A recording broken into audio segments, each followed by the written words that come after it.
City Council Chambers, June the 11th of June, year of our Lord 2024, 6:02 p.m. Roll Going to go call? ahead and do roll call. Yes. Mr. Thompson is indisposed. Mayor Hoven, Present. Mayor Pro Tem Swanner, Mayor Pro Tem Mata, Councilmember Vasquez, Present. Councilmember Connell, Present. Councilmember Haney, Here. Councilmember Thompson is in the vicinity. Close vicinity. Mayor, we have a quorum. Thank you. Item 3, invocation will be given to us by Pastor Todd Starnes of the Odessa First Assembly of God. Is Pastor here? Pastor, this is your church. You have the floor. Anybody wishing to join us for a moment of prayer can do so by standing up and joining us voluntarily. Let's pray. Father, we come to you today and we thank you. We thank you that we are a blessed nation, we're a blessed state, and we're a blessed city, and we're a blessed people because of it. And so we ask today, Lord, for your direction, for your wisdom upon, Lord, the esteemed council members, Lord, that give them understanding, give them wisdom, give them direction.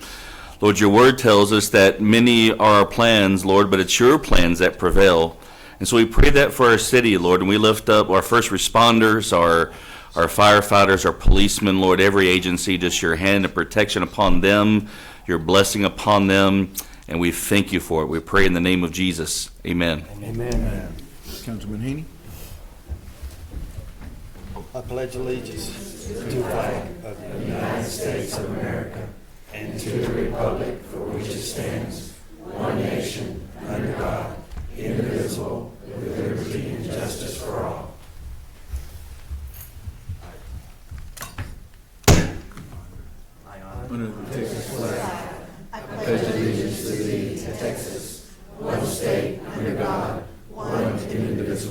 You may be seated.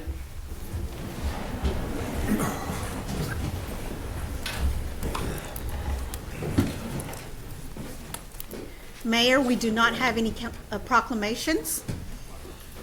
Citizens' comments on non-agenda items.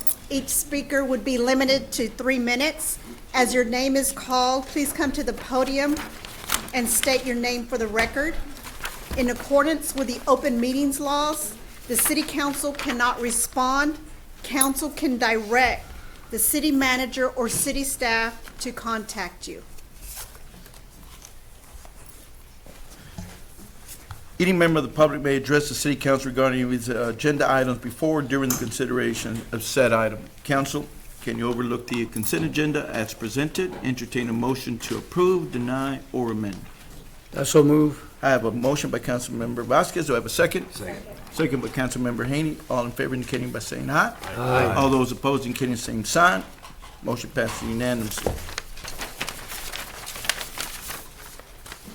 We are now moving over to the public hearing portion of the meeting. Item 6, or regular.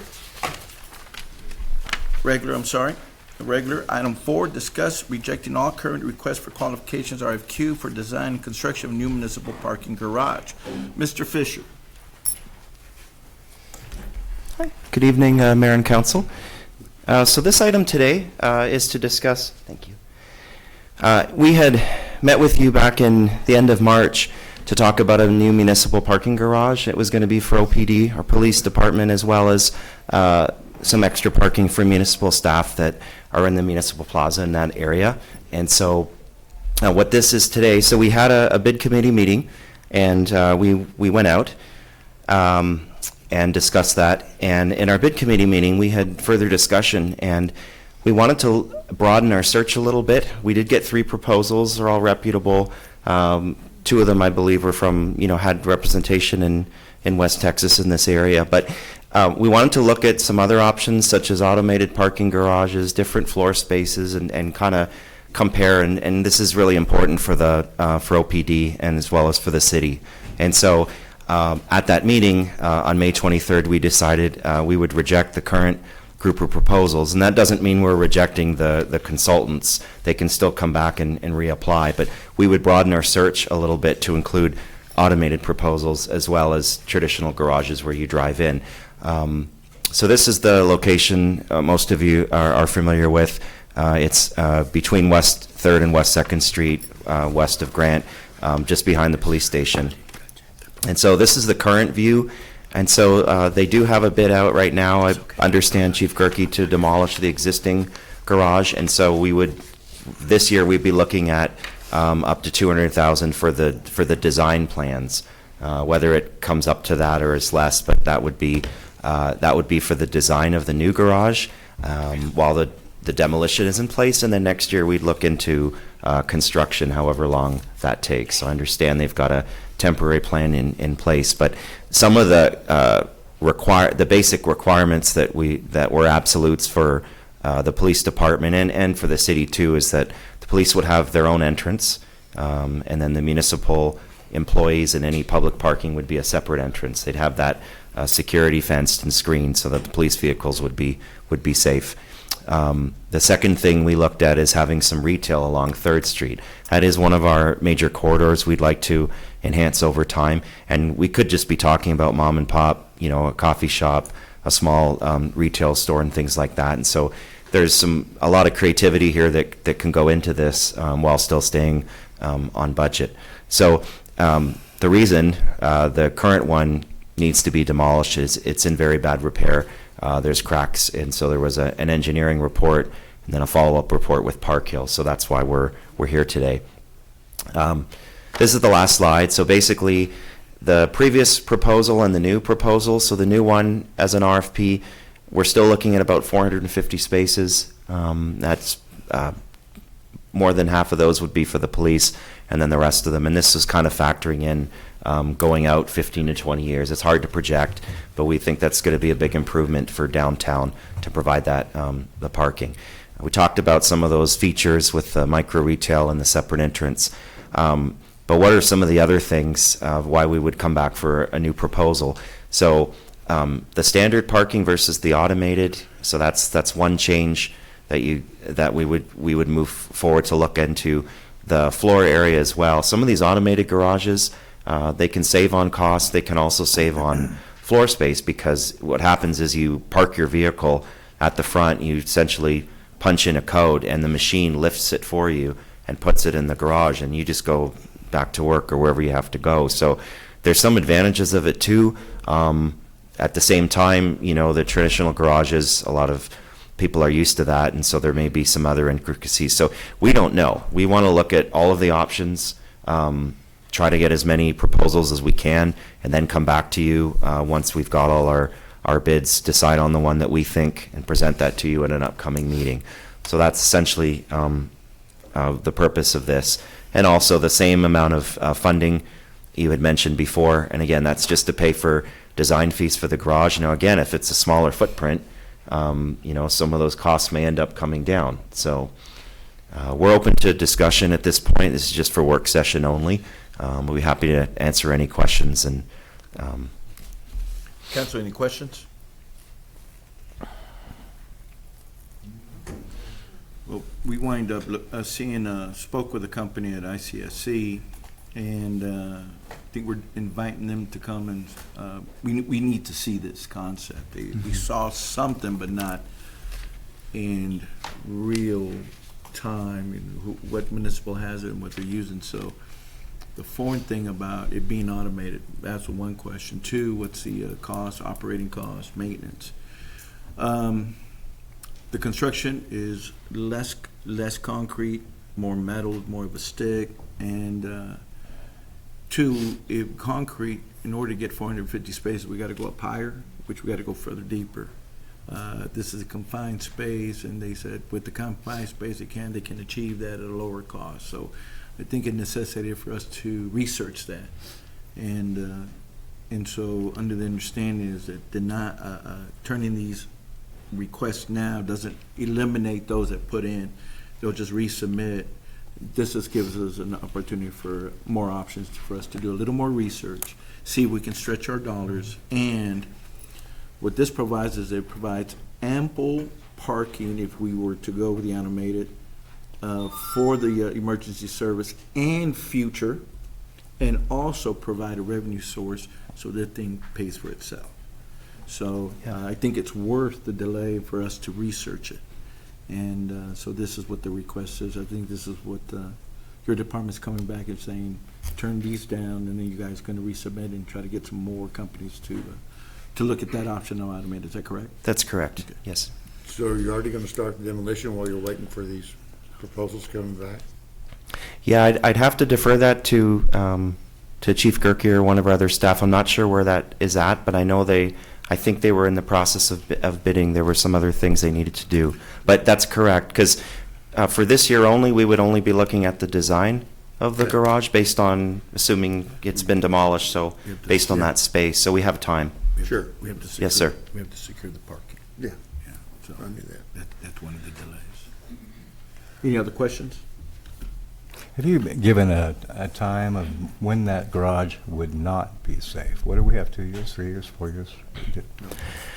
I don't think they really said, but from the report from Park Hill and then the Nyman Engineering report that they feed it off of, my understanding was that the top part right now is already in a dangerous state, and so any Okay. vehicles really, and so if that ever collapses, it could be problematic. So It would be. it sounded like as soon as possible. Okay. Council, any other questions? Now I entertain a motion for rejecting item 4 as presented for the RFQs for design, construction, of new municipal parking garage. So moved. I have a motion by Councilmember Thompson, second by Second. Councilmember Mata. Is that correct? Okay. All in favor indicating by saying aye. Aye. All opposed indicating same sign. Motion passes unanimously. Thank you, John. Thank y'all. We're Appreciate going it. to move on to item 5, consider rejecting the bid for Comanche Trail Park Pond Liner replacement. Mr. Reyes. Good afternoon, Mayor, Council.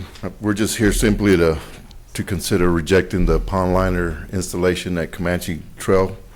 The scope will change, and then we'll just turn around and rebid it out. Okay. And the reason for that is? During extra, we found out that there's better ways of doing it, and so it's going to be cheaper as well. Just with the initial description of what we needed, we had one bidder, and so we're just going to put it out, and hopefully everything comes out way cheaper. Any other questions? Entertain a motion for item 5 for rejecting the bid on Comanche Trail Park Pond Liner replacement. I have a motion by Councilmember Swanee. Do I have a second? Second. Second by Councilmember Cornell. All in favor indicating by saying aye. Aye. All opposed indicating the same sign. Motion passes unanimously. Thank you, Mr. Reyes. We're going to go into the public hearing. Open public hearing and consider the allocation of $888,487 program year 2024 Community Development Block Grant funds known as CDBG, $26,436 in CDBG program income funds, and $74,270 in unprogrammed CDBG funds. Ms. Curry.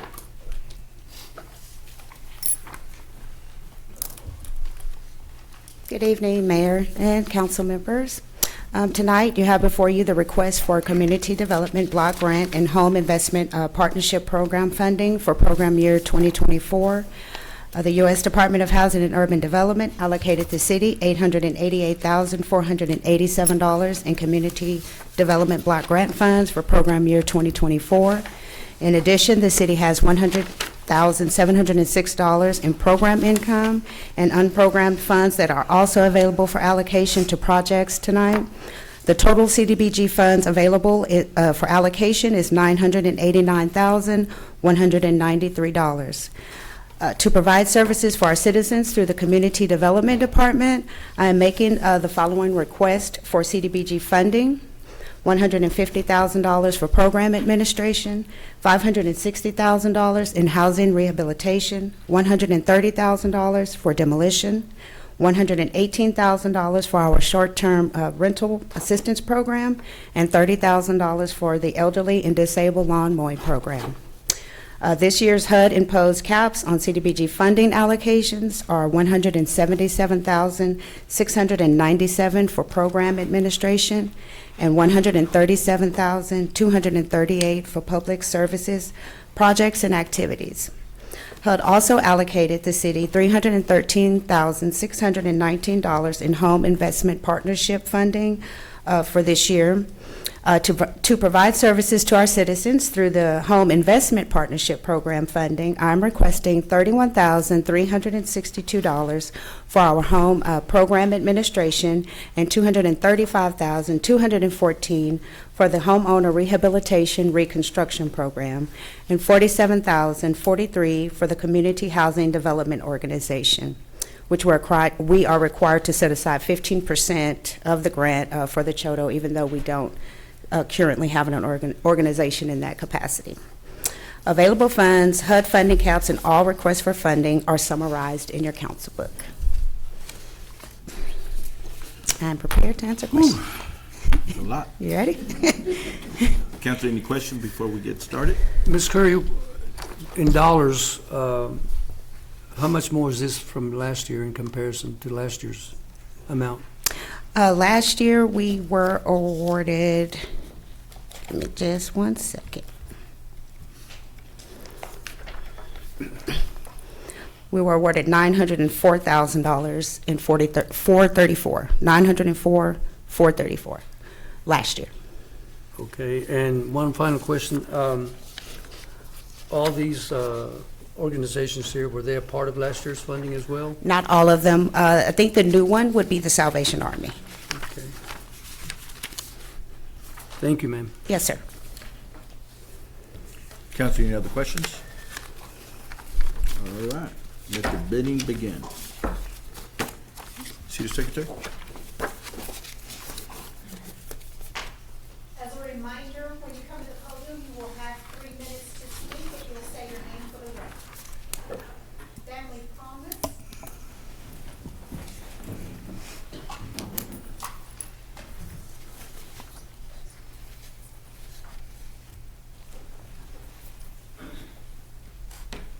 Good evening. I'm Kara Evenson Dorothy. I am the Executive Director of Family Promise of Odessa, and I would like to invite you all to take a look inside of Family Promise. This is our new facility that we received in 2022. This is where our families reside. They are given a key and given an address so that they can register their children for school and conduct their personal business. This new center doubled our capacity from our previous facility.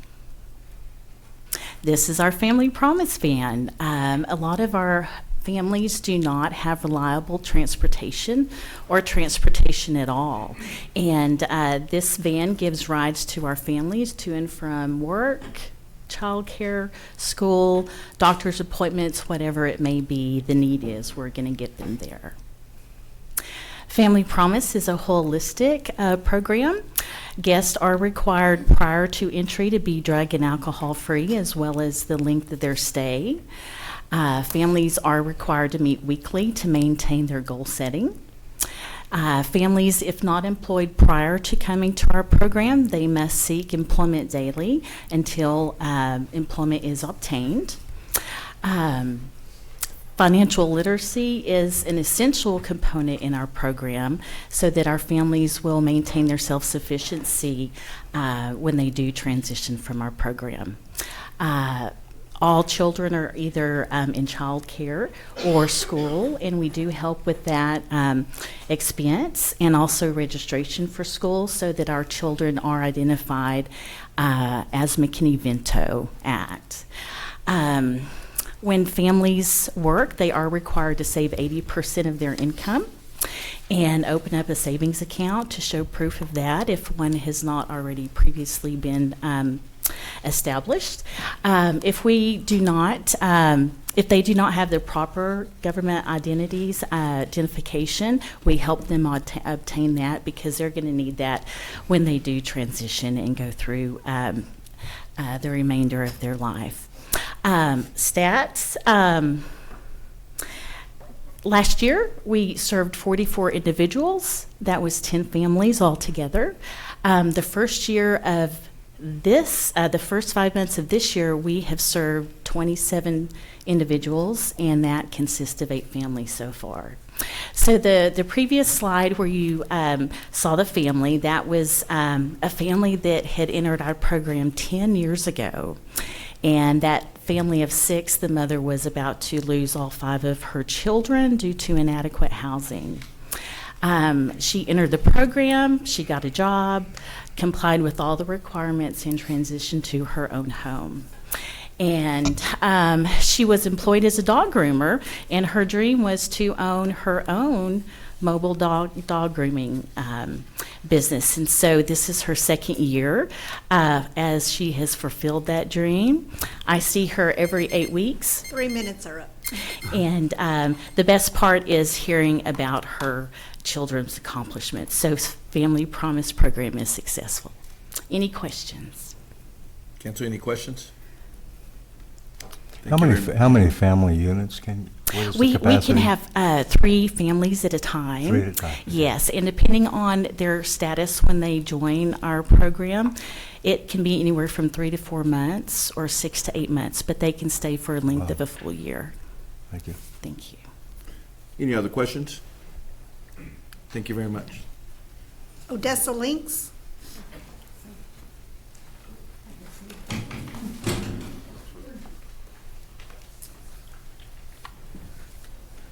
Good evening. If y'all don't mind, we're going to tag team here. So go ahead and say your name. My name is Oscar with Odessa Links, case manager for Project Hope. And I'm the executive director with Odessa Links. Thank y'all so much for your time. As requested in our grant, the self-sufficiency has been written in our project request. Project Hope, Homeless Opportunities for Personal Excellence, is a self-sufficiency program that integrates existing supportive services through scattered site and rental assistance, and long-term self-sufficiency plans to significantly reduce and eliminate homelessness in Odessa through a continuum of care process. Our coordinated entry, we are the only licensed site with the HMIS, or Homeless Management Information System.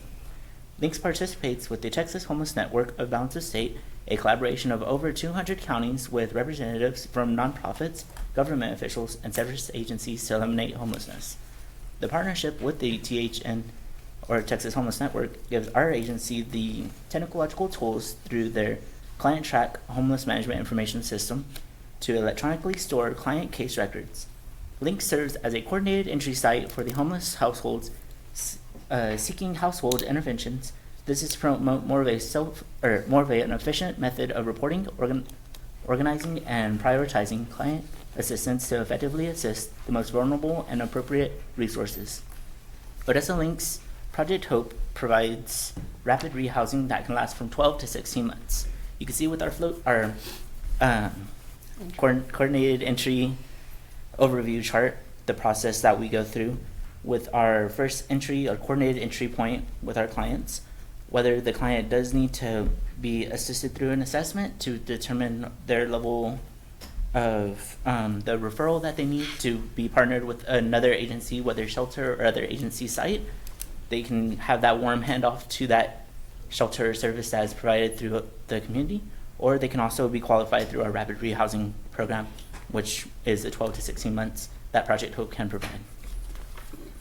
Our homeless management information system is designated by the Continuum of Care to comply with the HUD's data collection, management, and reporting standards, and used to collect the client-level data and data on the provision of housing and services to the homeless individuals and families of persons at risk of homelessness. HUD and other planners and policymakers at the federal, state, and local levels use combined homeless management information system data to obtain better information about the extent and nature of the homelessness over time. Now it's my turn. What makes us unique is our housing specialists as well.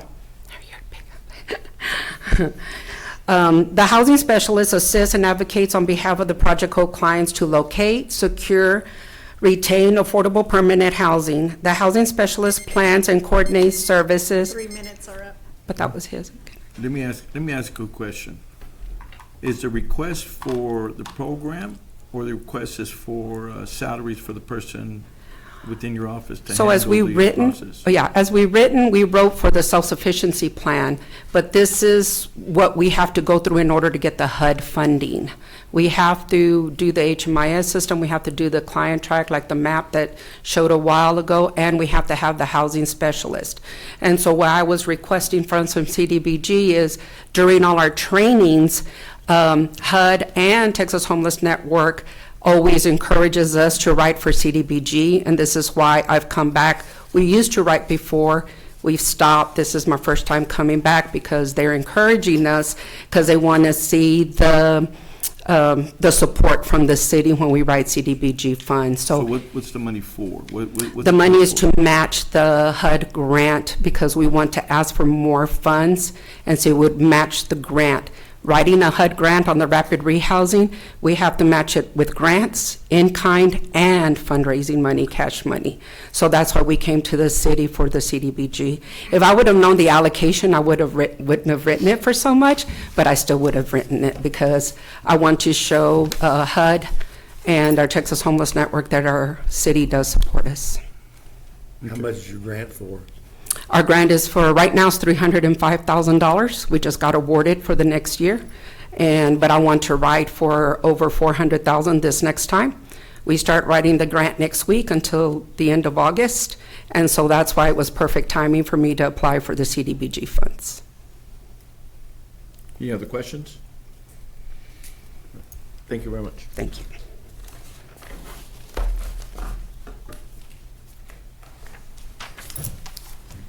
Meals on Wheels?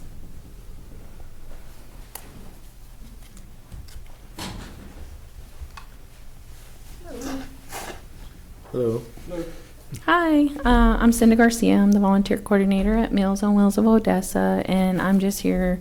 Our ask amount is simply for meals only, and we're just here mainly to thank everybody for the continued support so that we can continue supporting our clients. Let me ask a question. How many Yes. people are you servicing? I believe our numbers fluctuate daily, unfortunately. What's your highest You know number? why. So not counting our congregate meals, I believe our last number I heard was 725 And that is individuals, clients, 725. That's weekly, monthly? daily, Monday Daily. through Friday, not Seven- not the week. 700 daily? 725 meals Daily. daily, Monday through Friday. What's your, okay. I was gonna say, what's your lowest? You know, wow. Yeah, our low, yeah. What's your demographic? We're serving, well, it's 60 and up. However, we do serve disabled as well. Typically, we're going for homebound seniors that are not able to provide for them or cook for themselves safely. What's your racial demographic?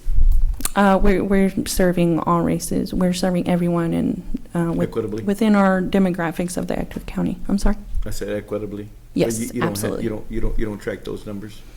I don't know. I personally don't do the intake, so I don't know that much. I know we have been recently improving quite a bit on our intake process, and so we've even started asking some mental health questions just to try to, because we know that the demographic we serve, they're highly, unfortunately, depressed and lonely, and that's just something that comes along with that demographic that we're serving, and so we're starting to ask questions on that.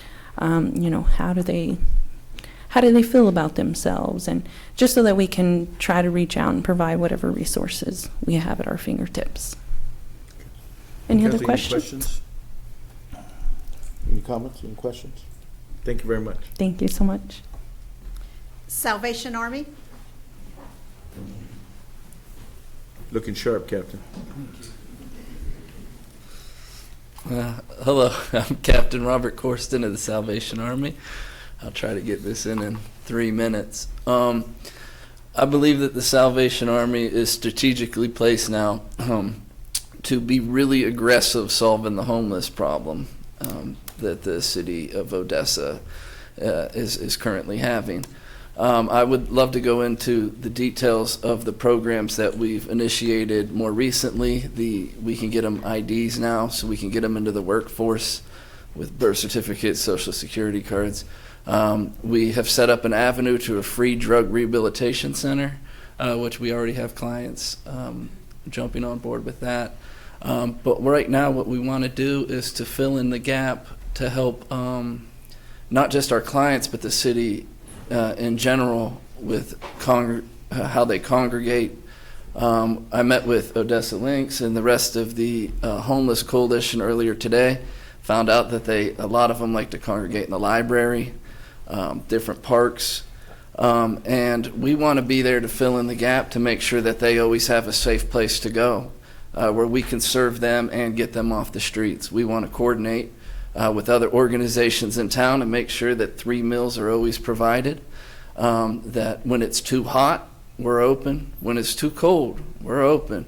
And when there's nowhere else for them to go, say the Jesus House that they go to during some of the day, that we open right when they close so that they can come have a safe place where they can be there in fellowship.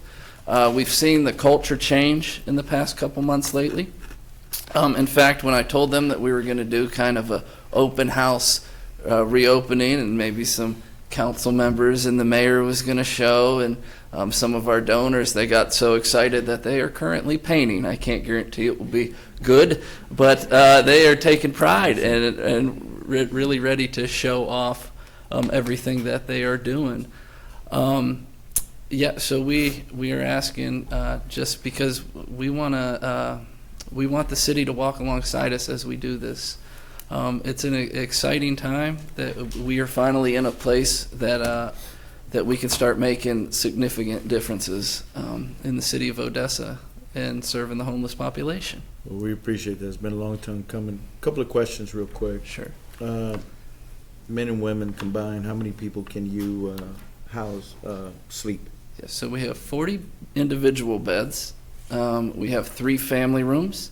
And because we didn't want to send anyone away, we started opening up cots so they could sleep on a cot till a bed opens up. Overall? I would say 55, 60. Another question is, you requested 145 for staff salaries. How many people is that? We have 3 shelter monitors, 3 social workers now, and now we also have kitchen as well. Okay. 3 meals. Second request for security system and lockers. Can you explain that? Yes. So when they, especially the COT clients, when they leave, we can't have them leaving their stuff behind because there's no way to secure it. So we were asking for the lockers, for instance, so that when they are having to go to appointments and stuff, they're not carrying around their bags, or even when they go to the library, that they can lock up their stuff into these wardrobe lockers. So each one would be assigned to them. They'd have their own lock, and of course we can do locker searches and everything like that. But that's that. So yeah, go ahead. Okay, so the security system, for instance, when we showed up a couple months ago, it was rushed to open, and there wasn't the right security features in place. We wanted this to not be a glorified flop house. We wanted this to be a community where people can get the resources to build themselves back up. So we immediately got a bid for a top-of-the-line camera security system where the door locks, so you can't go in and out all night. There's lights out. There's no... and we just wanted to make sure that we are one of the best-run shelters in the state of Texas. In the past, it was a prevailing issue. Yes. Security, theft. Yes. Possibly. Drug use. Drug yes. use. Drug all of the sales, above. All of the above. And we worked which made really. it a situation where nobody wanted to go to because of that situation, because it was very volatile. Yes. Yes, that is correct. It was one of the first things I noticed when I got appointed in Odessa was that, there was a group in there that just all they wanted to do was, the camera I would watch, they'd be going in and out all night because it wouldn't, there was no alarm system to let us know that people were leaving and coming, and so we wanted to get rid of that. And like I said, I believe that the culture has changed, but we want to make sure that it never goes back, and that's where the cameras would come into effect. So the second request is a one-time ask. Yes, correct. Okay. Council, any questions? All right. Thank you very much. Thank you. Council, that's all the organizational requests. All right, so we're gonna play rock, paper, scissors to see who goes first. So, once again, we're going to transition, allow the staff to get ready. I'm hoping that our fourth go-around is gonna go about faster and quicker. I always start, I'm gonna go ahead, in this process, I'm gonna start on my right. So, City Council Member at Large Denise Swanner will go first. And then we'll change it up for the hot funds when we do it in 2 weeks. We'll go to my right, to my left.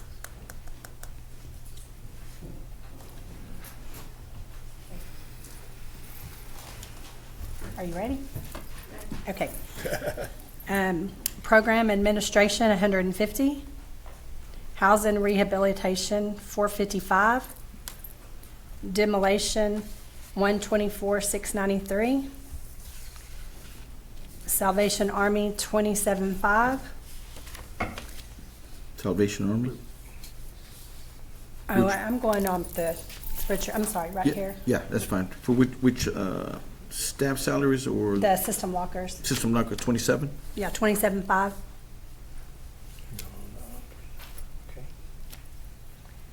So back up to the short-term rental assistant, 75. The lawn mowing program, 10. Family Promise, 20. Meals on Wheels, 45. Odessa Links, 10.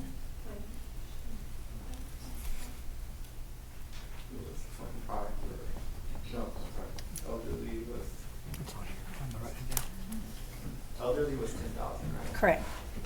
Yeah, it's right there. I'm all right. I'm trying to scramble it around. Correct.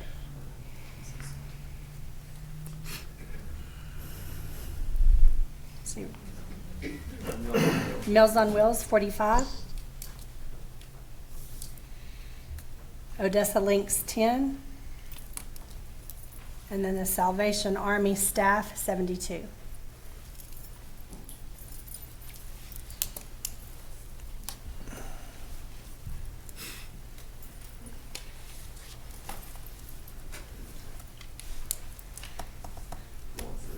Oh, I'll go next.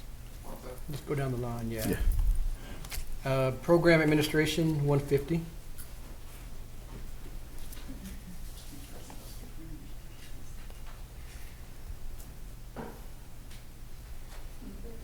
Yes. Housing Rehab, 455. Demolition, 124,693. Short-term rental assistant, 75. Elderly and disabled lawn mowing program, 10. Family Promise, 20. Meals on Wheels, 40. Odessa Links, 15. And Salvation Army for the lockers, securities, 27.5. And staff salaries, 72.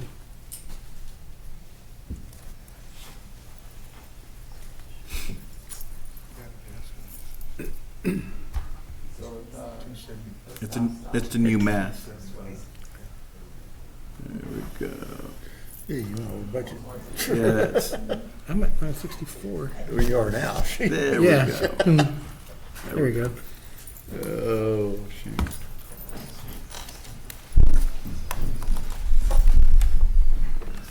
You ready? Yes. 150 for administration. 450 for rehabilitation. 130 for demolition. 75 for rental assistance.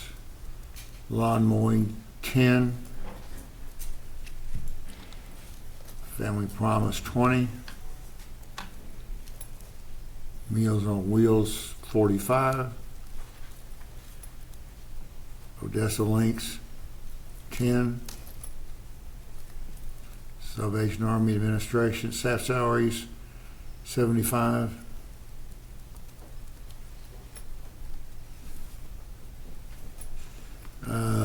And Salvation Army Security System, 20.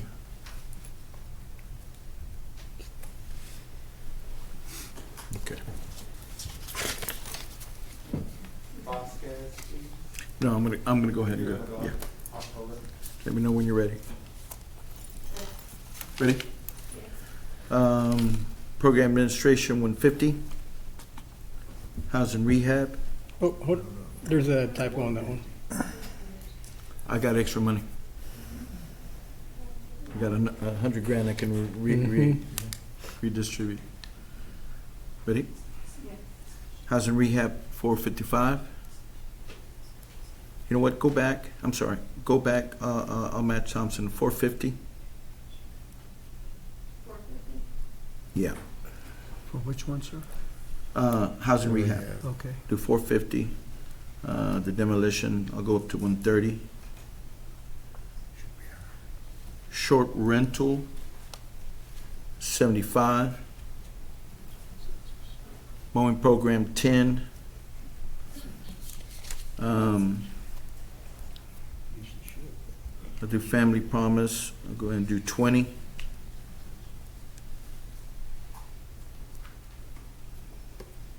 Meals on Wheels, let me just stick at 40 for right now. That's the links, 10. And this is where I'm gonna be different here. Salaries at 44.5.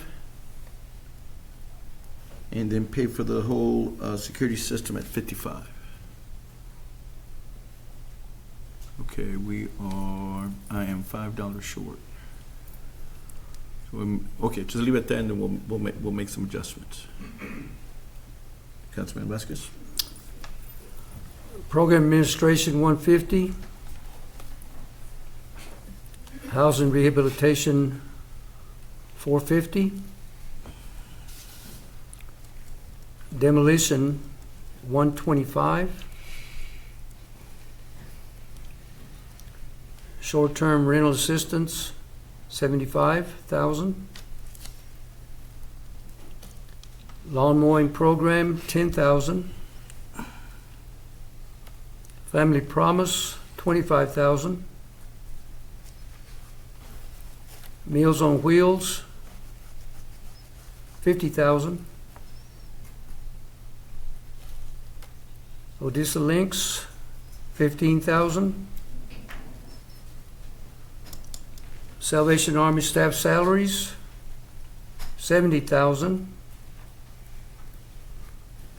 And the security system lockers, 27,500.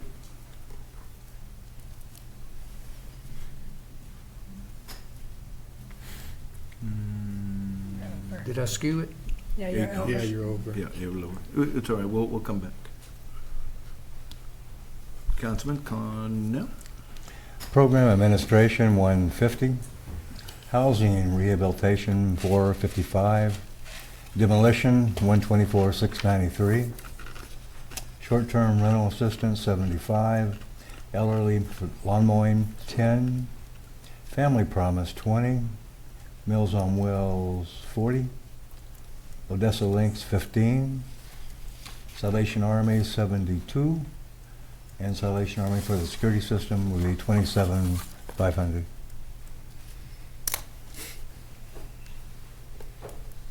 Councilman Hayden. For Program Administration, 150. For Housing Rehab, 450. For Demolition, 124,693. 75,000 for short-term rental assistance.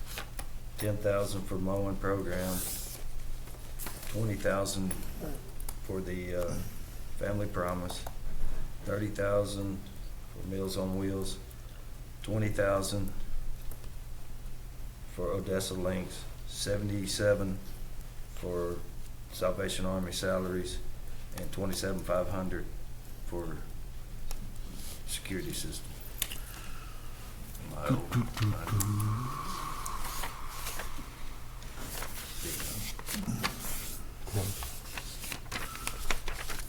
Okay, so we have no consensus on Meals on Wheels or Odessa Link Salvation Army.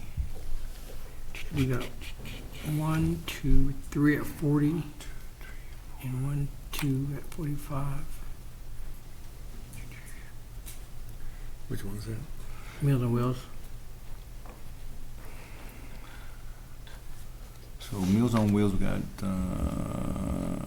40, 240, 340s. So we got 245s and a 30 and a 50.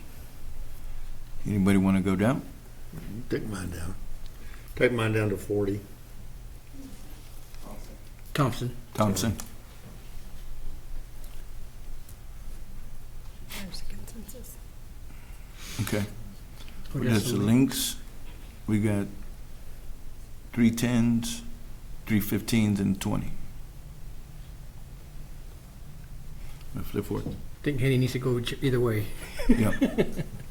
Councilman Haney, you can go 15 or you can go 10.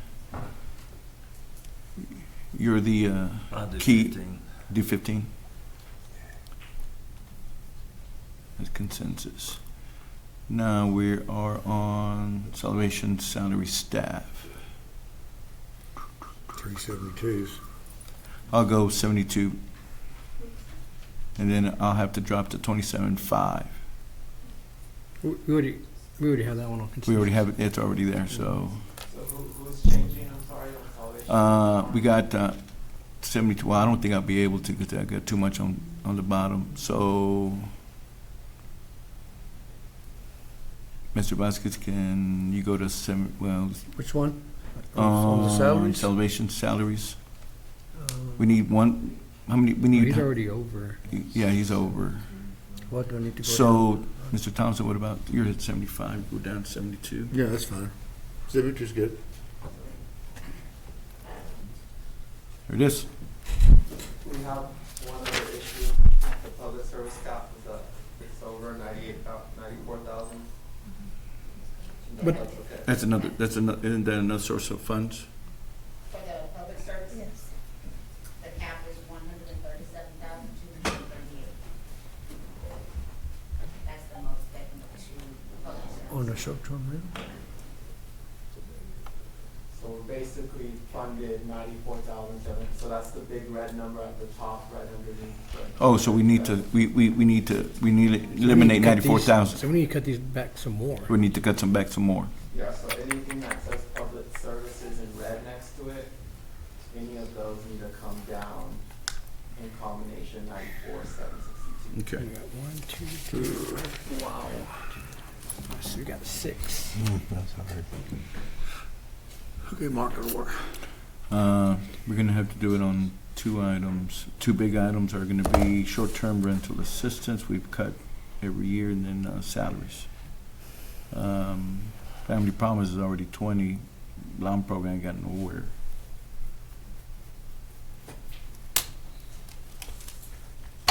Sorry about that.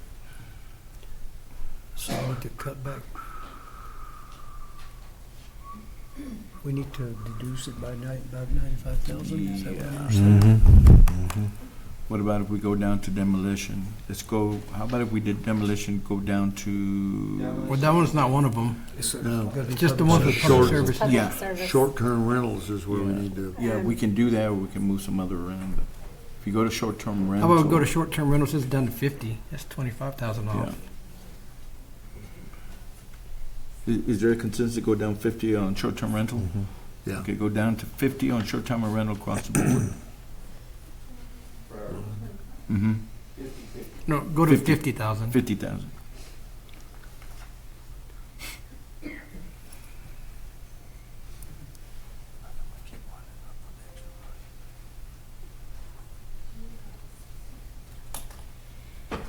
That's 69. Okay. So we still gotta get $69,000. 69,000, Yeah. yeah. Okay, but- Can you explain to me though, if we had the total CDBG funds at 989, 193, if we go down to 137, that's gonna leave us with more available funds, isn't that?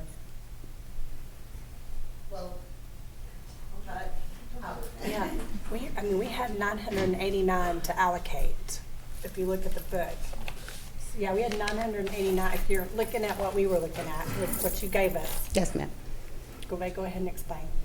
Well, basically, the funding caps, HUD has imposed those funding caps, so you only have so much that you can put to certain areas. So for your public service request, there's a cap on that. I think it's 20% of what was allocated. You only have so much you can put toward admin that you can allocate. So of course, you're going to end up having more requests Right. than what you actually have to actually allocate. So once, we just can't exceed that 137,000 on the public service. So then the remaining amount that we're gonna reduce it by, what happens to that? Do we just apply that to like the program administration? You can go and apply it to other areas? areas. Yes, sir, as long as we don't go over the 989, 193. Okay. So you'll just have to go to some other area because of the caps that are just, that Gotcha. HUD has imposed in those certain areas. So we got- So for admin, for instance, you have a cap of 177, 697.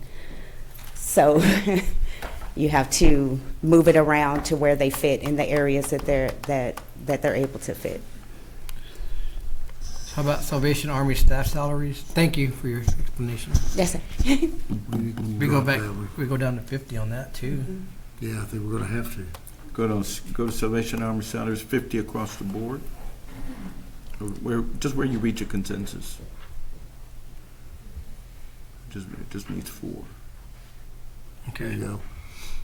So now we still have 47. 47,000, so, And it's a lot of money to take away. yeah, it is.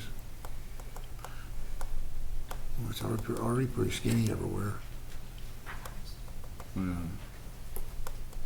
want to drop the locker system? Well, that one's good. That's a public Yeah, that's right facility. there.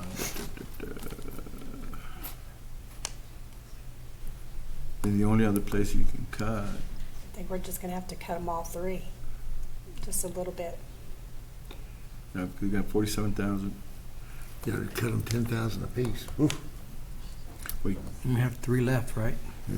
That we have. God, that's 15,920 each one.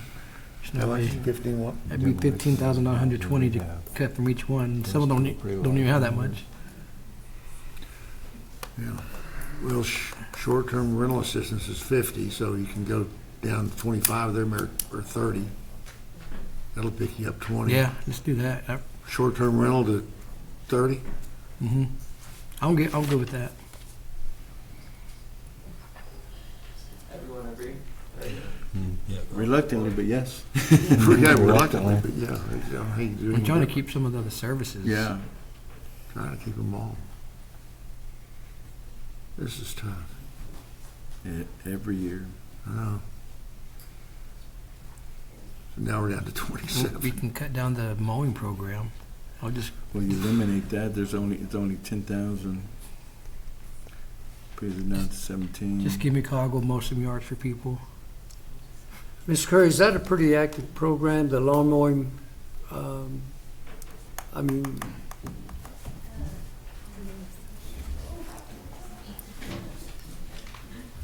That's where all the empty lots that you see around town, we send these guys to go mow it. With our lawn mowing program, we did expend all of what was budgeted last year, which was $15,501. So yes, it is very active.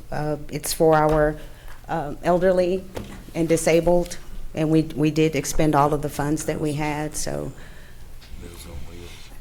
we do utilize that money, all of it. Was it Captain? Let's ask Captain a question. thank you. Was it Captain? trying to keep much of the services open, and I know I don't want to cut Meals on Wheels. When they're doing 725 meals a day, 365. Salaries and security alarms. I'm not asking you to choose, but what's the priority right now? I know everything's a priority, but Salaries and lockers over the alarm system for the fact that I believe that, for one, we're going to get it either way because we need it, but I believe that that's something I could sell to a donor. okay, so Security can we push what we have in security, push it into the salaries? Yes. Okay. But that wouldn't really help though, would it? Because It's gonna, That's eliminated. we're still gonna be 27,000. Well, yeah, he basically eliminating security, putting because everything into the lockers is spawn, that's not a public service, so we can allocate money to that You still. have to come out of staff salary. Okay. I mean, I guess what he could do is use that money that's allocated to public, to the lockers, apply that, they can apply that to salaries. And then just get fundraising for the lockers. That's, I mean, that's on your organization to do, but I'm just. So if we basically can't- what you wind up if- doing, so basically what you're gonna do is, in order to make this happen, we're gonna have to cut those salaries, and he really needs the salaries. So, Or cut from, Cut the, Meals on Wheels and Odessa Links. and- in the Meals on Wheels Any is problems? 725 meals a day. but he can sell the security locker system. To a donor. Yeah, I know, but So I'm saying, we that didn't can, really do us any But good. it doesn't do us any good It doesn't because do it's us a any different. good. it's It public. won't, it's not gonna affect the 27,000. I'm saying, instead of him Take the 50 using that, down, yeah. instead of him using that money for that, they can use it for staff salaries. To make up the difference. Then the other situation there is you take the money out of housing rehab. Mayor, can we have I have a question, Yep. a good question that was posed. With Meals on Wheels, the 725 meals, oh, hi Craig, I didn't see either. Is that within the city limits? Or does that include extra? We're good, thank you, appreciate it, Captain. So the 725 is all within our service area, but the request for the funding, all of those folks are within the city limits. Okay, gotcha. That count's accurate? I'm sorry? The count's accurate, 725 a day. 725? The 725, yes. Meals a day. You think you can muster up another mud bug or something? We're working on it. So I suggest the housing rehabilitation, we got 450 in there.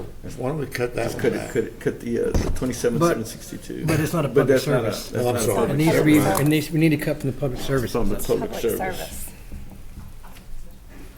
That's right. Shoot. I don't want to cut Meals on Wheels. Can we, We're gonna have to cut more of the short-term rental assistance and the lawn mowing. Go Yeah. down to 15 for the The rental sh- assistance. The short term is this the cities? That's right. Ms. Curry, the short term is through the city? Yeah. You got no choice. We got no choice. And we did this, I think we had to do this about 2 years ago. And we were able to bring it back, and now it looks like the Okay. difference is we have Salvation Army that came in, and that's, We didn't have last year. we didn't have them last year. we didn't have wings last year. Yeah. Okay. That's where it's gonna come from. I guess let's cut the rental assistance down to 15. Let's see how that is. Let's go across the board there on 15.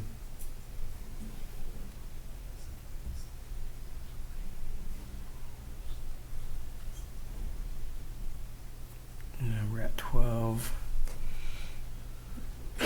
Lawn mowing down to 5. These ones can fundraise. That's tough. Yeah. Do 7 and then 3. I mean, hate to do it, but hold up. Meals on Wheels, we have to, go down to 35. 30, 35.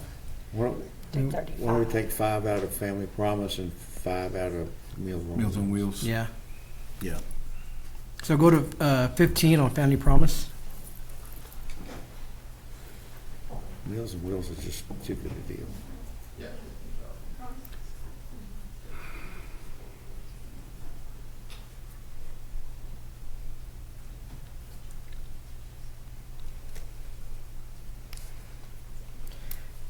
And then, down to 35 on the Meals on Wheels. It leaves us with two. Well, but we didn't have. I'd rather leave the money in Meals on Wheels and cut the Salvation staff salaries a little bit more. I agree with that. I'd really. Let's go back up to 40 Meals then. on Wheels serves more people. Keep Meals on Wheels on 40, and then go to the,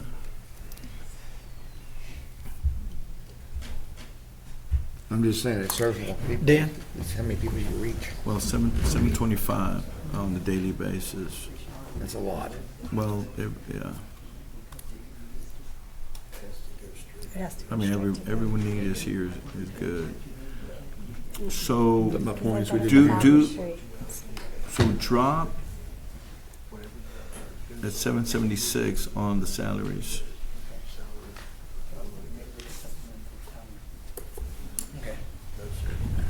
Yeah, they've got to show receipts. And Okay. 42, 238.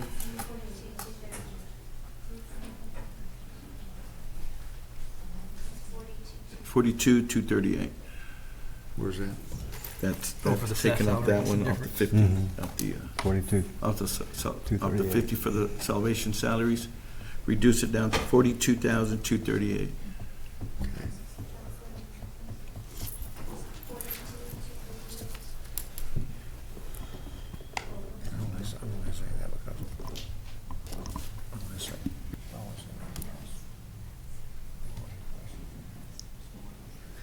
All right, we're good now.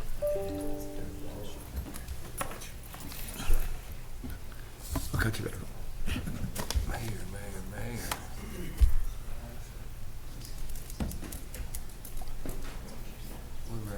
That's not what everybody wants, but that's best we can do. So does that leave us with the balance of 99,000 that we can still use for CDBG funds? That we were over? Or do we have to use that? Can we just, Yes, we have to use. so we, So so we so have that, to so now we have to reallocate reallocate, what's left. right, How much we have left? 99,762.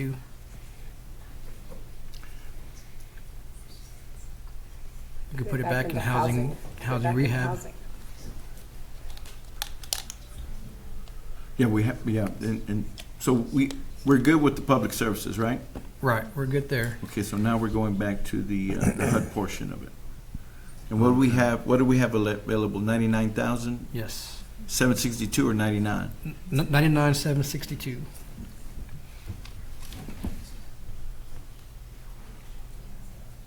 So go back to housing rehab and we can go back up to. Put it back in there, Yeah, put it back in. where you can put it in demolition.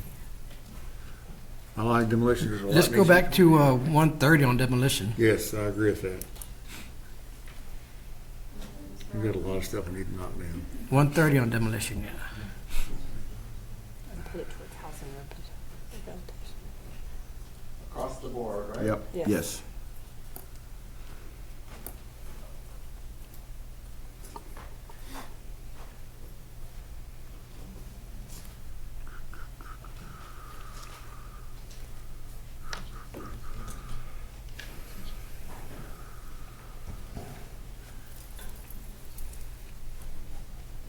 You can put it back in the rest in the, And the And just rehab. put the rest in the- back on in the housing housing rehab. Yeah.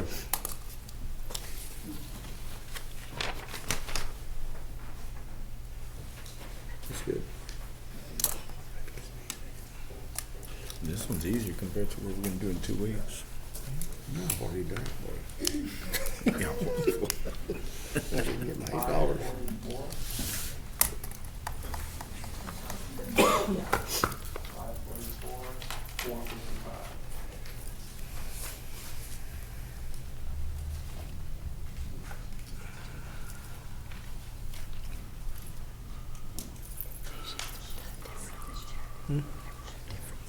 Mm-hmm.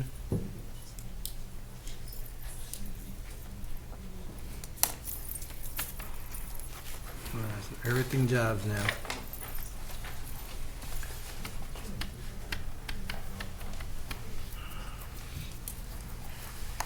We're good? That's good. All right. So, Literally home. That's just, I'm the hometown. Yeah, there's another tab on the bottom.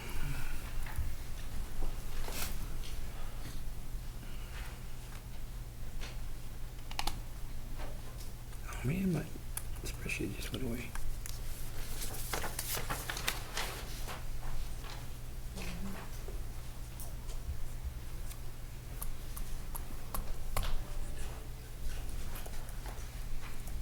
$313. Taking that information and put it over here, hopefully. This one's easy. You just match what they got there. You just yeah, it's just matching everything. You just match what's there. We're not going to debate this one. These are basically have-to-dos. Give it to me. These are all internal through the city, and one of the things that the city can't do, it can't go fundraise for these.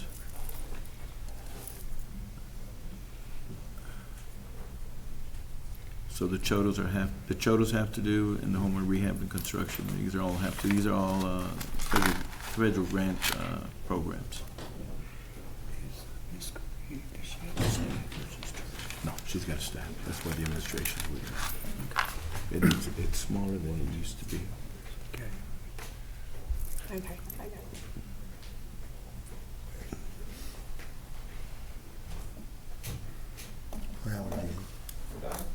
Okay. Thank you. We want to thank everybody for coming here. I wish we had more money to be able to allocate, but we are restricted. Some got more from last year. We had 2 recipients. I would suggest you write your president and your congressman and your senator that we need more federal funds coming down this way. So thank you very much, and we'll redo this process next year. Thank you. Ms. Curry, thank you and your Mayor, staff for the Mayor. work you do. Yeah. And close the public hearing. This is a public hearing. We will now close the public hearing portion of this item 6 as presented. Council, any further questions? If not, I'll entertain a motion to accept the allocations for the program year 2024 Community Development Block Grants known as CDBG. So I'll make the motion to accept the Community Development CD nonprofit request and the home funds as projected. I have a motion by Councilmember Swanner, second by Councilmember Mata. All in favor indicating by saying aye. Aye. All opposed indicating the same sign. Motion passes unanimously. We're going to move on to item 7, resolutions. Consider allocating $4,000 for general fund for the 2024 Firecracker Fandango. Mr. Beckmeyer. These are funds that we had set aside whenever we started looking at them to begin with. This is for the entertainment, basically to expand the fireworks and to get Los Lonely Boys. Los Lonely Boys. Yeah. Have we taken care of the 25-minute delay from last year to this year? We weren't here for that. No. Chief, We're trying to make it a Chief 30. Khan, have we taken care of the 25-minute delay from last year's fireworks to this year? We want to increase it. We have taken care of it? Hopefully. Okay.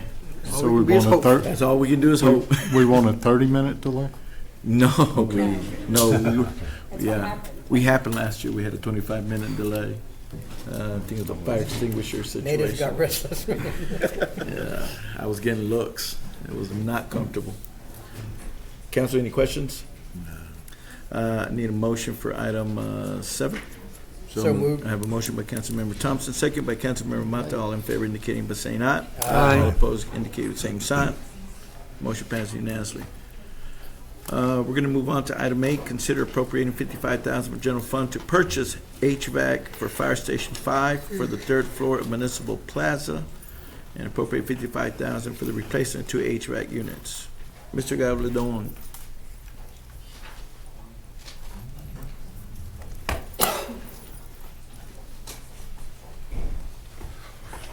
Mayor, Council, I'm here in consideration of a resolution to appropriate $55,000 from the general funds to purchase HVAC for Fire Station 5 and for the 3rd floor Municipal Plaza.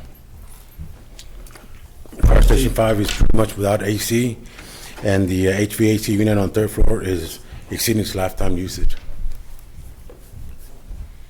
Again, this is money that I set aside for this purpose. So Station 5's been Station without five AC? without AC, how long? Since May, sir. We've been waiting on some bids. How long have they been out without AC? How long have they been without the AC? Since May.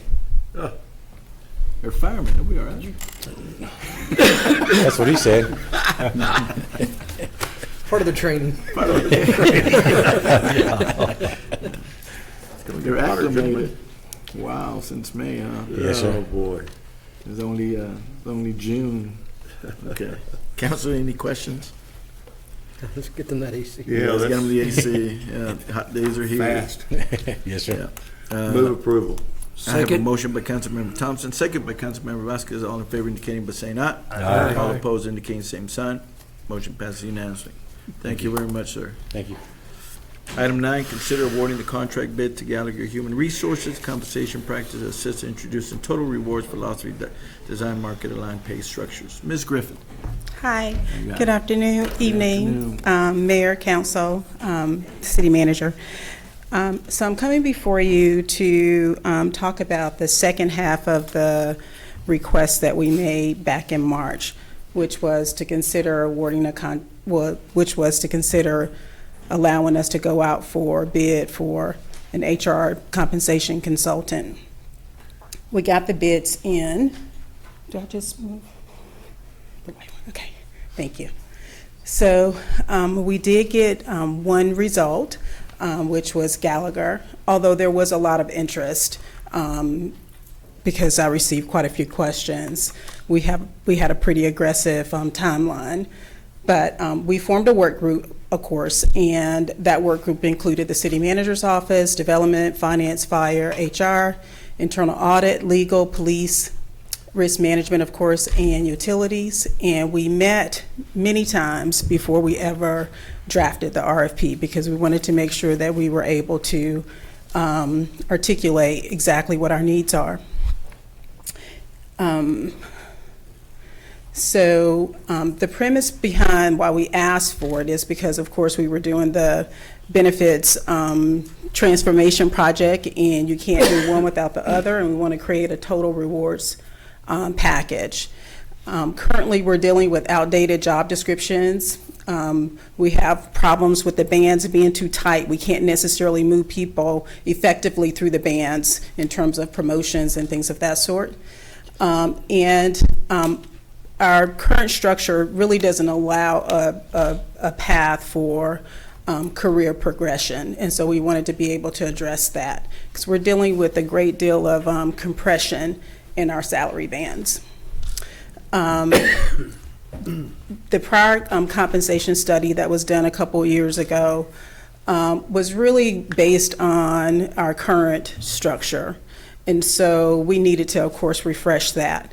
When you initially look at the proposal that we did in 2024, comparing it to 2022, they appear to be the same. However, they're not. We asked for quite a bit more with this project, and I just wanted to share with you what those are. So we definitely wanted a communication strategy. We know we need to begin there. We want help with the developing a compensation philosophy because there's not currently one in place, how we really want to pay our employees. We will also be getting position description questionnaires in which Gallagher will come on site and help us develop our job descriptions. But there's a separate component about job descriptions, and I'll be glad to answer your questions on that. More importantly is that our current salary structure does not have a performance management protocol. And it was, and we felt that it was important to include that we pay for performance as opposed to just moving people along through the structure. We want a review of the incentive pay options that we have because we have quite a few of those, and we want to take a look at that as well as FLSA. We want to look at our titles to make sure that they're compared, we compare them to the market as well. And what we will gain from this in talking with Gallagher is that we will get a career toolkit in which that will allow us to be able to manage our own salary structure going forward without having to have their assistance in the future, and so we're excited about that. I did take a look at our salaries currently now, and over 30% of our employees make less than $35,000. And so we really want to be able to bring our salaries up to market. And of those 30%, most of them make less than 50% of that band. So we have quite a few problems that we know that we need to address. So as I mentioned, the work group, we got together, we met many, many times to determine exactly what our issues and problems are before developing the RFP. And then we only received one back, although we did get interest because we did have questions. We initially were thinking that we should just reject the bid. However, after meeting with Gallagher and talking extensively with them about our needs and being able to, they were very flexible in being able to adjust the price and build the plan over a phased period. We feel very comfortable with going forward, and we'd like to request approval of contracting with Gallagher to be the compensation consultant to help us. Okay. Council, do we have any questions?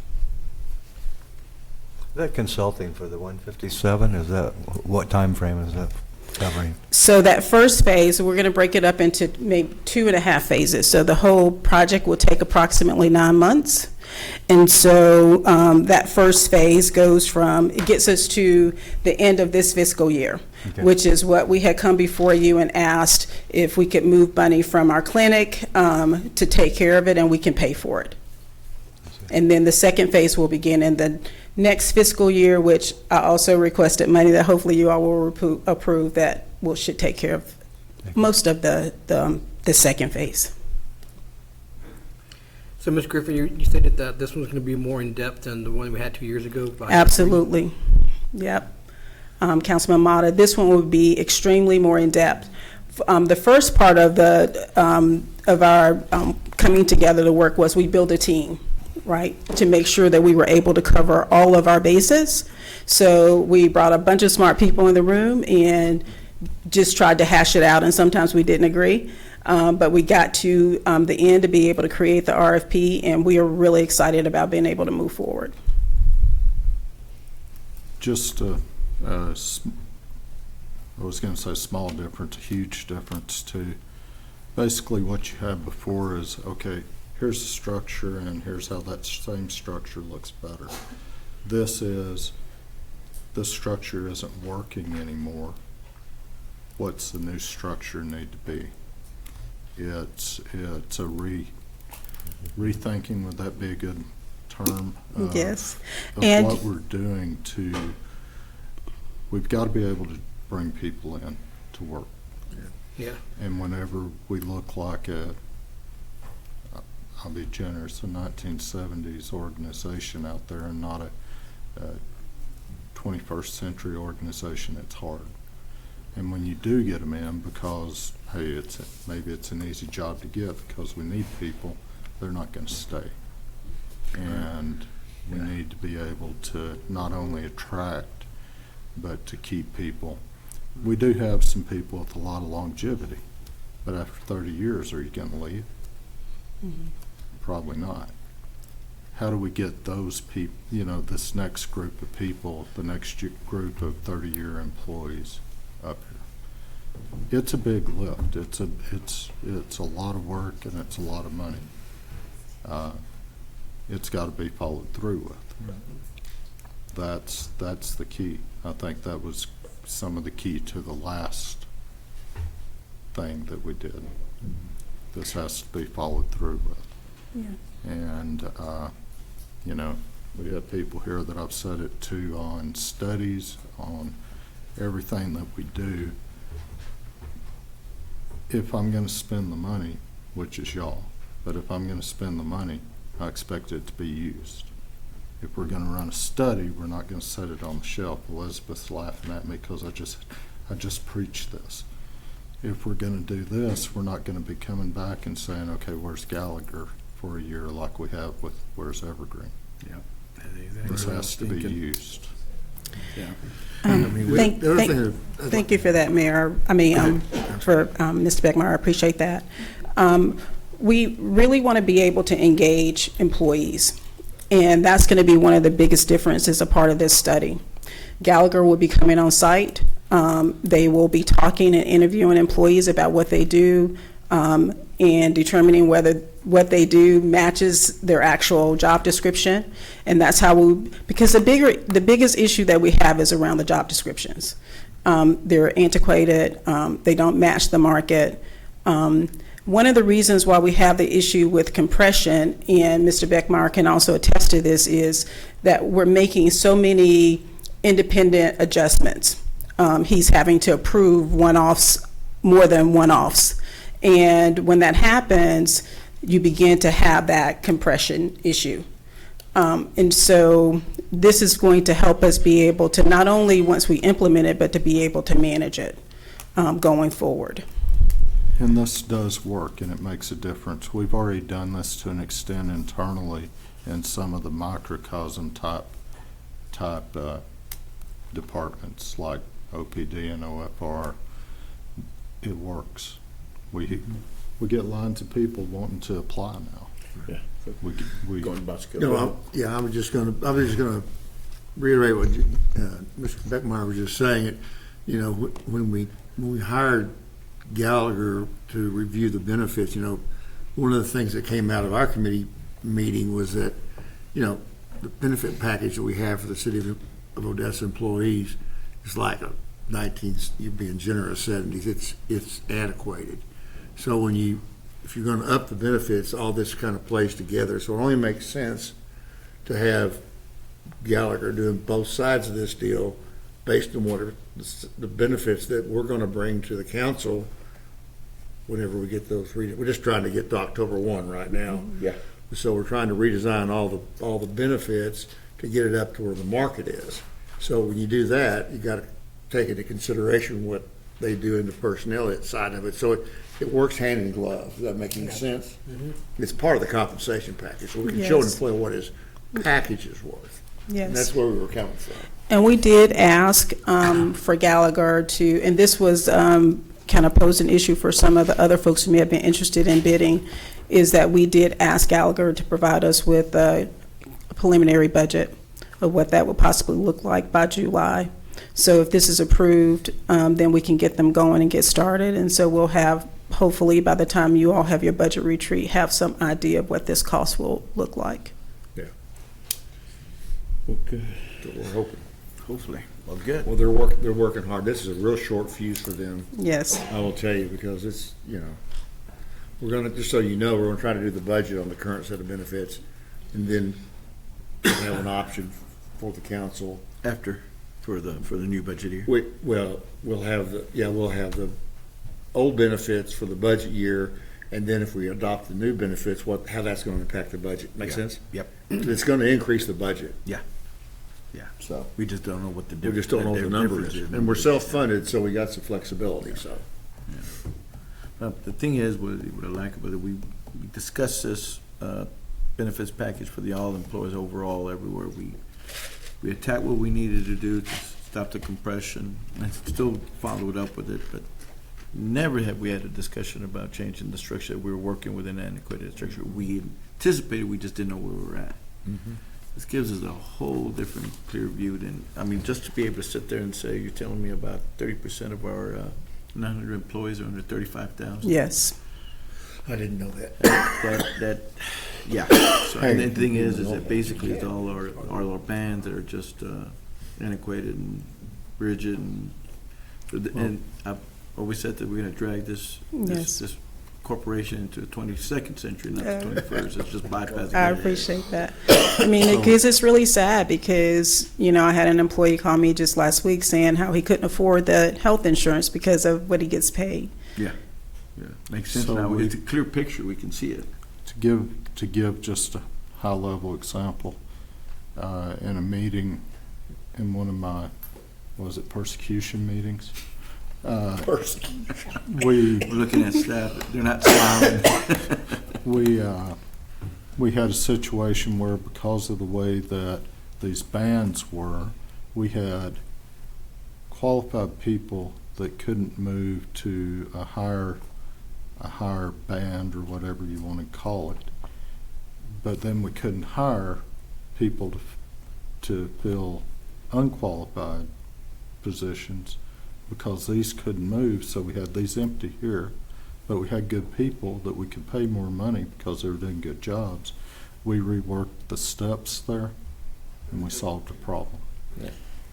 This may not be identical, but this is the concept of taking and saying, okay, you move up based on performance and not just based on some arbitrary, probably an arbitrary at the time, but some arbitrary concept.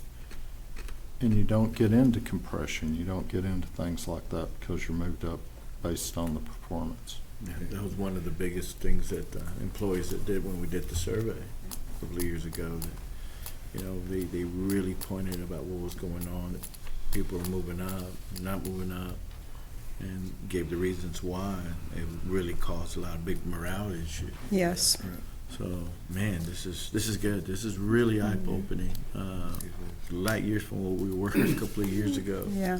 And so, I mean, yeah, this is hopeful, I guess what I'm saying here. This is really, really, we need to address this ASAP, this 30%. And the communication strategy is going to be key for us because we need all hands on deck in order for it to for us to implement it successfully. We need for everyone to be participants. Okay. Now I'm going to throw the cold water. I've been very clear also, if we're going to get to market rates, it's market performance. As it should be. Bottom line. As it should be. And so if we improve the benefits, and Yvette and I've talked about it a lot, there's a lot of areas that we weren't, that previous administration, the risk manager was not availing themselves of. There's money out there in the program that we can pay for the new benefits. We won't have to, hopefully we won't have to go up that much in the budget because there's a lot of money we're leaving on the table right now because we're doing, like somebody goes to MD Anderson, we're having to do individual contracts because we don't have a network.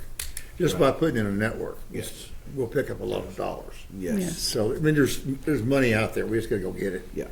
And that's where Gallagher is really gonna And be. we're able to help and finally get us a network and get out of this self-insured and.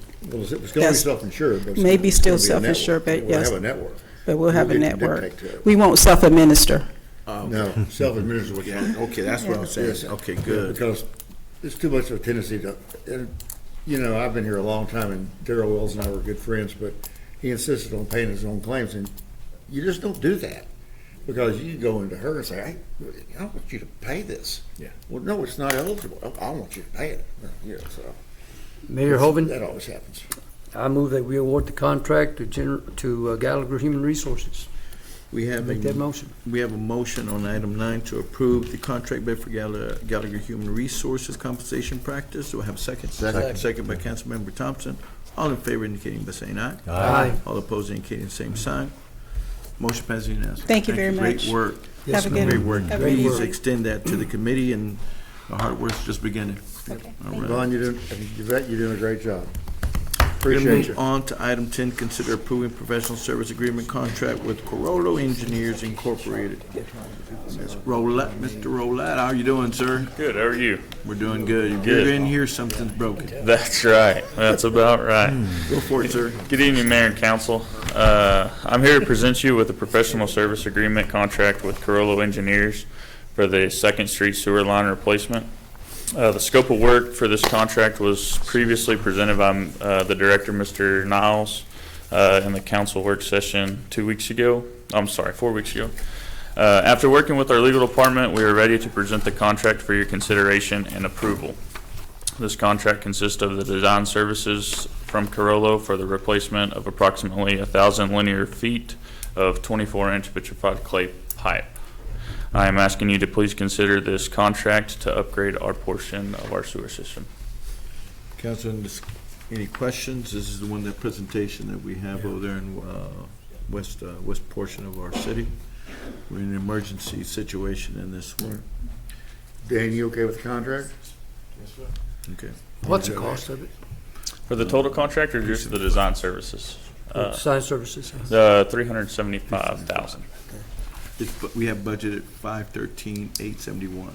Oh, So good. it's 138,871.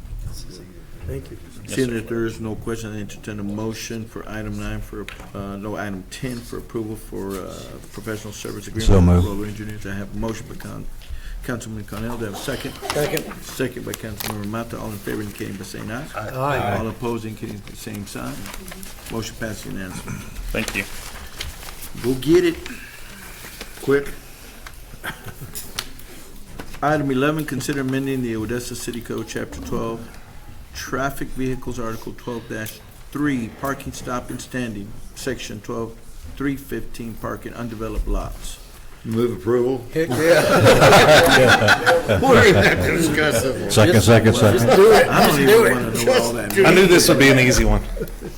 But Mayor, council member, the reason we've had to go back on this, we have too many zones in the city that are divided by the middle of the roadway. So like the east side of the roadway, it's legal to park a commercial motor vehicle, but on the south side, it's not. I mean, it's a weird deal.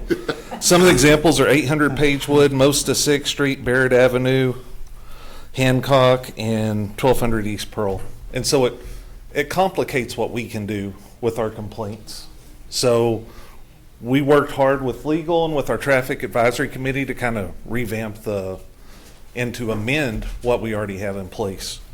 So one of the things we did, we just stripped out all zoning districts. So if you own property in the city that services trucks or you own trucks, you're still allowed to park them on your property. But it's like residential areas, stuff like that, they're not allowed. And a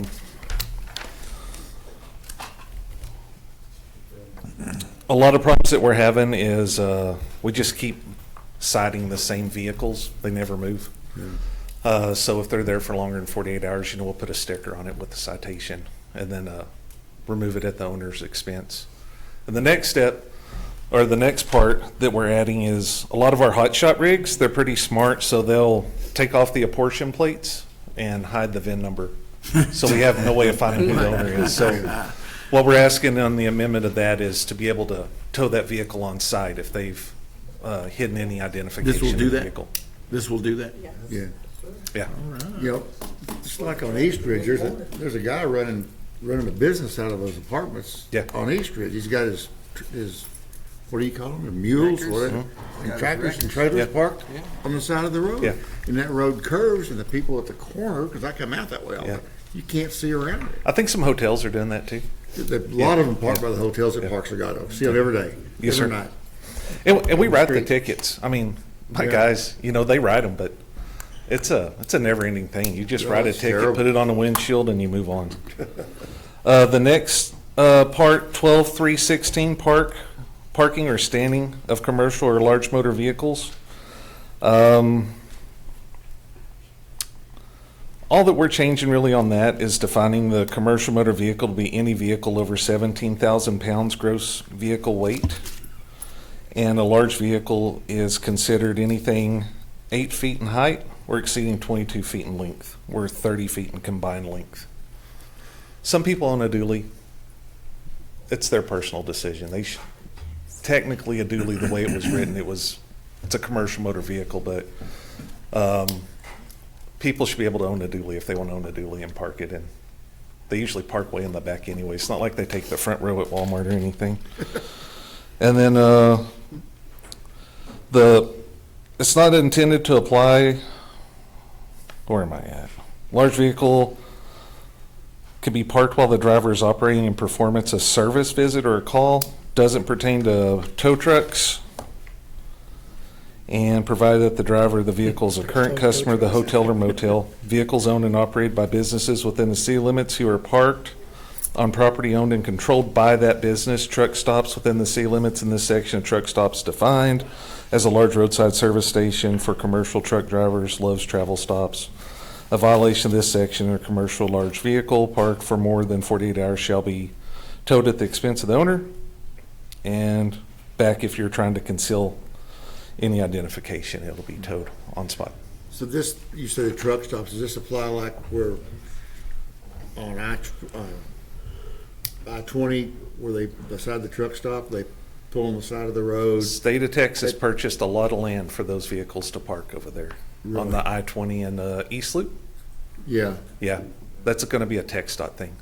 because they're leaving, I mean, Yeah. they're changing their oil over there, there's, Yeah, so that'll be a environmental violation, but their legality to park there is going to be governed under TxDOT. and then underneath 338 on the left, across from the old Yeah. gas plant, they park over there all the time. Yes, sir. See 'em No, all- there's still going to be problems we need to navigate. And going to Motrin, I mean, this is a 21st century problem. Our commercial motor vehicle that come through here, it's just outrageous numbers that we see. I-20 is a huge corridor. But we have something most communities don't, which is hotshot rigs. Yeah. You get a hotshot rig coming downtown on 2nd Street, it's really hard for them to make a safe right-hand turn onto Grant. Yep. You got the curbs or whatever with that 30-foot trailer, unless it's a gooseneck. I mean, it's going to be a tight turn. Yeah. So, I mean, there's still things that we need to figure out as a community as we move forward with the Traffic Advisory Committee on how we can service our professional drivers safely within our city, but we have too many vehicles, and then the parking is just, it's a nuisance. Yeah. And this comes from complaint. This isn't the Odessa Police Department. I mean, we've received calls from y'all, we've received calls from our citizen, we're working on making our ordinance enforceable, something that we can do. Good, good. Very appreciative. Very appreciative of that. Good Yeah. job. So, Council, Kim- any discussion on this? One more question. I understand Austin puts some kind of a lock on a wheel. I wouldn't know. There's some kind of a Yeah. device John, do you know about that? Boot on there? Boots. It's just something. just a boot, but we don't want them there. We want them out. No, I understand, but they can't move the We vehicle. don't want them there, but without the boot, we don't want them there. Yeah. I didn't know what you called it. I know what you're talking about. Those boots that Yeah. can put them on there, but I'd rather put a tow truck on them. Okay, suits me. You get paid. There Council, too. we do have a citizen who wants to speak. Tim Harry? Hey guys, just want to say I'm in Did you have complete. your truck recently towed? No, I'm actually, I've held the CDL for the last 14 years. And as a CDL driver, I know better than taking one of my trucks inside the city limits. And that's something that anybody that is a responsible CDL holder isn't doing that unless they have a bill of lading or something that says, I need to actually tow this thing into the city limits. It's the last thing that a responsible truck driver should be doing, number one, but you shouldn't be parking that beside your house. There's laws, there's all kinds of things that are there. The companies that we service wouldn't be happy with us parking their equipment on a trailer outside of our homes either. And so what you guys need to do, whatever you guys need to do, let's start towing some rigs, let's get some things gone. But this is a problem, this is a big problem in North Odessa and Lawndale. I know Councilman Thompson said it's a big problem over off of 338, and it's huge, it's awful.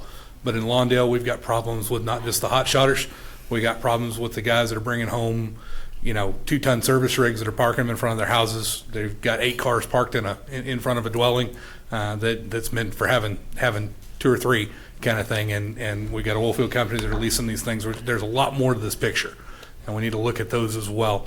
We've got some big problems there, but thank you guys for addressing this. Thank you guys for doing this. Really do appreciate it. Thanks, guys. Thank you.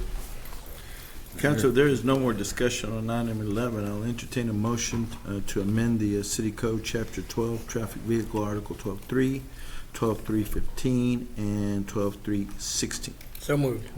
Have a motion by Councilmember Mata, second by Councilmember Haney. All in favor indicating by saying aye. Aye. All opposed indicating the same sign. Motion passed unanimously. Move on to item 12, consider amending the Odessa City Code, Chapter 1-7, Boards, Commissions, Committees to remove Downtown Odessa Inc. Board. First approval, Downtown Odessa is no longer part of the City of Odessa. Yes, Mayor, Council, this is just a housekeeping item. It will remove the Downtown Odessa from the Code of Ordinances under the Boards and Commissions, as Council removed it in March. If no discussion, entertain a motion for item 12 as presented. So moved. I have a motion by Second. Councilmember Haney, second by Councilmember Cornell. Is that correct? All in favor indicating by saying aye. Aye. All opposed indicating same sign. Motion passes unanimously. Move on to miscellaneous appointment of boards. City Secretary? Yes, and we have one comment card on this one as well. On the. Yes, the Boards and Commissions. So the Permian Care Board of Trustees, a reappointment of John Landgraf, who wishes to serve again, and Joshua Alanis would like to speak. Okay. I'll get to the microphone. I don't know how unusual it is to address you all for a board appointment, but I did want to express how valuable Mr. Landgraf is to the board, and also take the opportunity to get in front of you all and just say how much Permia Care, the organization, values the partnership that we have with the city of Odessa. And so that's kind of some of my intent. Permia Care has been, used to be known as Permian Basin Community Centers for Mental Health and Mental Retardation. We've been providing behavioral health services for the residents of West Texas and Odessa specifically for over 50 years. And Mr. Landgraf has been on our board for the past 16. And I have 3 points I wanted to make about him, and then I'll go about my way. But first off, he serves on our finance committee, so he knows our business inside and out, and he understands the issues with the mental health system. Second, he's a longtime resident of Odessa. Of course, he understands the issues that are important to Odessa, and so we all, as residents of Odessa, get representation in a bigger organization. So that's great. And then finally, he attends when he's supposed to attend. We appreciate how dependable he is. I wish every board member was like that. So those are the 3 points I wanted to make. My name is Joshua Alanis, Chief of Staff with Permia Care, and I just wanted to take the chance to get in front of you. You forgot to mention one glaring. You just glassed. You didn't even glass over it. No, I'm nervous, sir. Mr. Landgraf is an Aggie. Oh, I will let him account for his. I will say go Falcons, and that's as far as. Yeah. You know, his attendance, that's something to be said, so. I don't know how he works in between, is it work and hunting? Yeah. I'll let him know that there was some debate about his appointment. All right, appreciate it. Thank you. Hey, City Secretary, I've got 2 appointments that are empty, but I will have one for traffic advisory for next time for sure. I And- finally figured out who I want to appoint. I got a question too on the Historic Preservation Commission. When's the last time they met? Oh, back in the 90s? 1997. That's historic. 1997. There's a lot of history there. I don't know if it was some time ago last year, we actually discussed, we were going through, and that was a big discussion. How long has Randy been gone? Oh, goodness, it's been a little bit. Okay, so Randy's the one that advocated. Right, This to is the keep former the planning and zoning director, Randy Brindley. He argued they wanted to keep it. And they said, well, when's the last time we met? And he gave us a month, but I do remember 1997, and I think we have one historical building. I mean, it'd be great, White but Well, White Pole, what's the other one? The Boy Scouts. Yeah. 2, we got 2. 2, okay, Yeah. so 2, we grew. And so, yeah, so we kind of well, isn't the pool house also historic? Yeah, that's what I said, pool yeah. house, yeah. And so the thing is, he goes, we really need it. He goes, well, you just don't know, you may need it. And I was surprised that the people that are still on there were still with us. And so that was a surprise to me. Sounds like by the time they meet again, you'll have more historic buildings. Maybe. We're up to 2. Maybe. Hey, I'll be impressed if the people that are on there then, that are still on there now, are still here with us, I guess you know. we'll keep it. I mean, does that require a vote or a motion to approve? So right now, we just have, Yes, sir. So I need a motion for Permit Care Board of Trustees for John Landgraf. I so move. I have a motion by Councilmember Vasquez. Do I have a second? Second. Second by Councilmember Swanner. All in favor indicating by saying aye. Aye. All opposed indicating same sign. Motion passes unanimously. We are now to the favorite part of the agenda, item 14. Seeing that there's no more business before the city council, I'll entertain a motion for adjournment by Councilmember So moved. Swanner, second by Councilmember Second. Vasquez. All in favor indicating by saying aye. Aye. All opposed indicating same sign. Motion passes unanimously. We are adjourned.